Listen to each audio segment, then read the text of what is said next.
তাকে আত্মবিশ্বাসী বলে মনে হয়, তাকে রাগী বলে মনে হয়। এই বাক্যগুলো ইংরেজিতে বলতে পারো? পারি না তো। একটু বলার কৌশলটা শিখিয়ে দেন না প্লিজ। তাকে আত্মবিশ্বাসী বলে মনে হয়।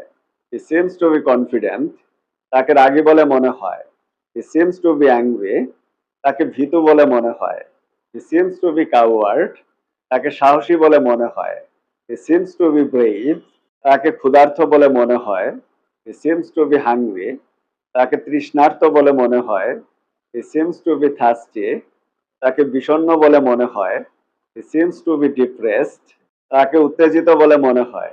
He seems to be excited. তাকে বাচাল বলে মনে হয়। He seems to be talkative. তাকে ভণ্ড বলে মনে হয়। He seems to be a hypocrite. অথবা He seems like a hypocrite.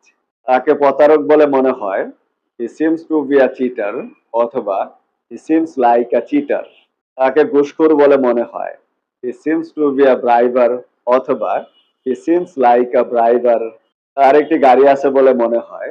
He seems to have a car. তার ঢাকায় একটি ফ্ল্যাট আছে বলে মনে হয়। He seems to have a flat in Dhaka.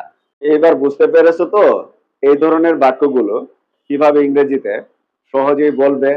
তো আরো কিছু নিজে বাক্য বানাও আর কমেন্টে লিখে জানিয়ে দাও। আর ভিডিওটি কেমন লাগলো সেটা অবশ্যই লাইক, কমেন্ট এবং শেয়ারের মাধ্যমে জানিয়ে দাও। So that's the end of the video. Thanks for watching. Take care of yourself. Best of luck. Goodbye.